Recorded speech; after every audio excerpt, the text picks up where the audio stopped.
I'm Wesley Bolden, And I'm Kimberly Bolden. and I'm the pastor of Tri-Cities Church, and my wife and I are currently foster parents. We've been foster parents for about 4 months.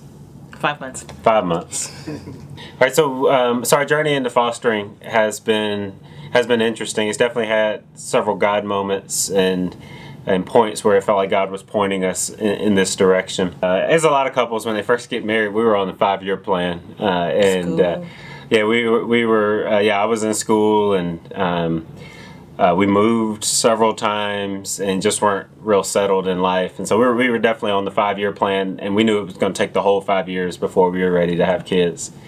And when we moved back to Atlanta, 5 years came, and we began trying to have children, and it just wasn't happening. And it's easy for us to sink into either worry or anxiety or fear of not being able to fulfill maybe our own hopes and dreams.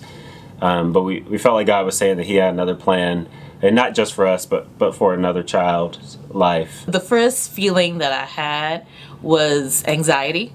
The second was disqualification. I felt that I was not qualified to be a foster parent because I had no parenting experience. I had been a teacher, but I hadn't been a parent. So it seemed very intimidating. But as we started the process, one of the things that I could really attest is that God was holding our hand through it. And it wasn't easy, but it was very much clear that God was in it. Kim said she felt some anxiety, and I had similar anxiety, but for a different reason. I was thinking about how neat and orderly and quiet my house is, and how I like to have things in place and nice and peaceful, and had just gotten used to it just being us. And now there's a little baby in the house that likes to open the kitchen cabinets and pull stuff out and throw it on the floor. And you're okay with that. And it's a beautiful thing.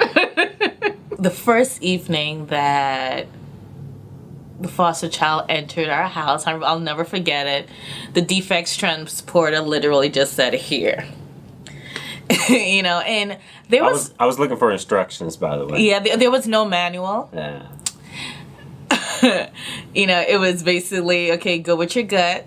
And one thing that I absolutely love about that first evening is that our church family showed up. We had different faces show up throughout the afternoon, checking in, asking if we needed anything, even just coaching us through the first night. So we realized that He was in community and we were not alone. So it was reassuring. And then when we finally get that call about a little boy that needed a home, and we asked the name, and they said his name was Emmanuel, which of course in the scriptures it's a name that's used for Jesus, which means God with us. God's present with us. And there was nothing that could be more reassuring than that moment when the lady said over the phone, his name is Emmanuel. It confirmed that God was really I guess that we had really heard God's voice right, yeah. and that He really was calling us in the way that we felt that He was. It reminds me that all good gifts come from God. And Emmanuel is a good gift. He's a good gift to his mom. And he's a good gift to us while he's in our space and in our presence and in our home. And we thank God for him. So I have seen God work through all of it, especially in just molding and healing my heart. And God has changed our relationship because He's given me the opportunity to see my wife as Mama, the great mama that she is. And I love that. She's a good mama.